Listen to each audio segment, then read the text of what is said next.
So here we are going to discuss about our third lesson.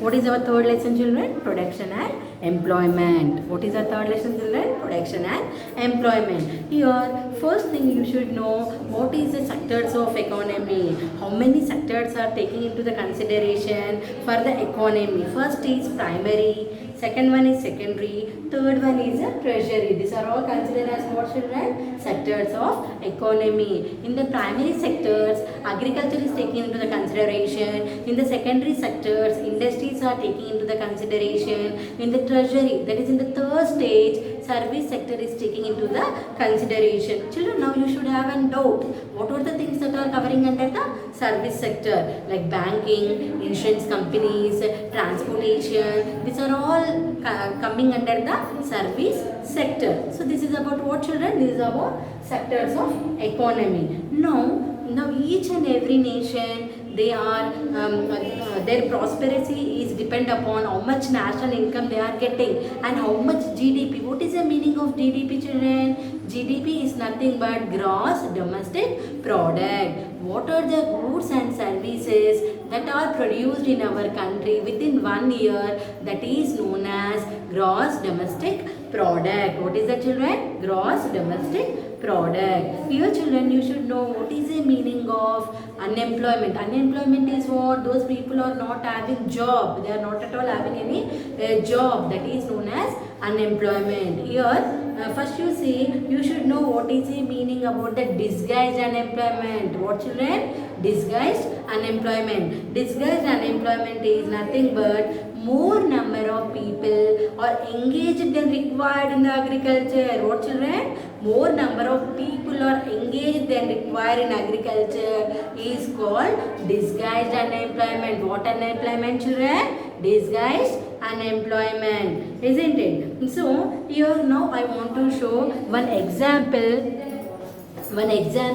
how to calculate as a final good. What, children? How to calculate the final good. Here, children, if you see in your textbook page number 31, if it is old book, please refer the table. If it is new book, the page number will be different. If you see the page number 31, what is there given? Total value of goods sold at each stage. What, children? Total value of goods sold at each stage. First stage one, what? Now farmer is sale of paddy by farmer. Farmer is selling paddy to whom, children? Rice miller. At what? 2,500. The farmer is selling to the rice mill owner. That is the first stage. Coming to the second stage, sale of rice and husk by rice mill owner to the hoteler. To whom the rice miller is selling? He is selling to the hoteler. In the final stage, the hoteler will be preparing the idli and dosha.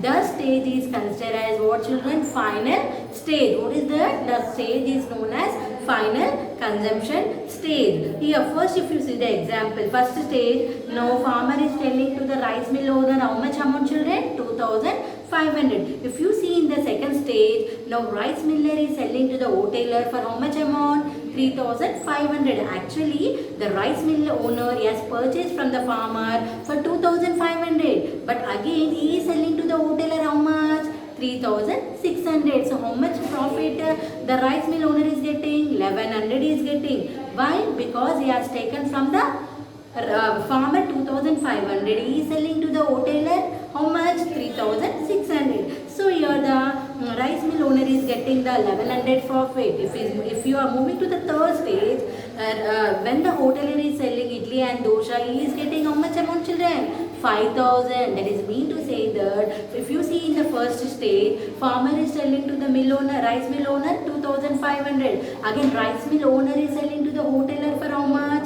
3,600. The difference is what? 1,100. The rice mill owner is getting the profit. If you are coming to the third stage, when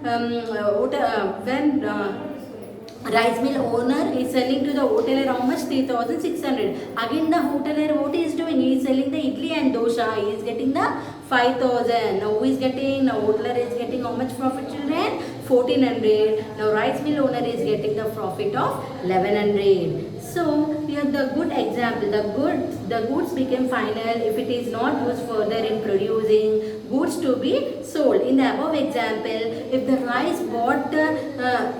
rice had been bought by a family for what? For their own consumption. It is our family. If your father is bringing rice for your family for preparing the rice, that is your final good. That is not a primary or secondary. That is considered as the final good, because your mama will be preparing rice for you. That is known as the final good. But if you see the above example, farmer is selling to the rice mill owner, rice mill owner is selling to the hoteler. Here 3 stages are involved. So isn't it? Now third stage is considered as the final stage. But in your house, whenever your mama is preparing rice, food, everything, that is considered as the final stage. Okay, children, this is about your how to calculate the total value of goods sold at each stage. Here, if you coming already, we have discussed what is a gross domestic product. If you are having any doubt, please refer page number 32. If you are having old textbooks, so that you will be having a clear knowledge about the how to calculate the gross domestic product. What are the things are taken into the consideration? If you are having any doubts, you can ask children afterwards. So here. Okay, then after this, if you see changes in the importance of sectors, value of goods and services produced and employment of people. So here children, previously in the olden days, most of the people are depending upon what children? What? Agriculture. That is what they will tell. India is predominant. Predominant means what? It is depend on agriculture. What children? It is depend on agriculture. So here most of the working people have also made a shift and are now employed in the service sector. Most of the production activities are those of services and not manufactured goods. Here children, now if you see in the 3 sectors, in which sectors you are going to get more profit? Primary sector, what? Agriculture is taking into the consideration. Coming to the secondary stage, what children? Industries are taking into the consideration. If you see the third, that is the treasury sector, all the transportation, banking, insurance, these are all will be coming under the treasury sector.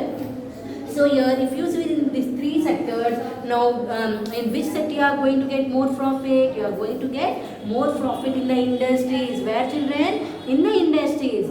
Just why? Because you think children, most of the people are getting the employment opportunities in the industries when you are compared with the agriculture, isn't it? Then coming to the treasury sector, banking, insurance companies, they are getting the more profit when you are compared to the agriculture sector. So which are the 2 sectors are making profit here children? Secondary sector and treasury sector are making the more profit, isn't it children? Now here you should know what do services comprise.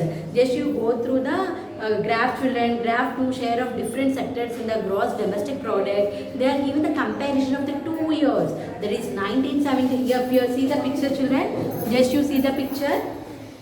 1972 to 73, one graph they are given here. 2011 to 2012, one graph they are given here. Are you able to see children? So this is the differences they are showing in the gross domestic product. And if you see page number 35 in your old book, you see distribution, employment and working life in India. Table 1, distribution of the work rates in India 2011 to 2012. If you see the gross domestic product of country has a close relationship with the total number of working people in that country. In every country, as population increases, what happens children? It is essential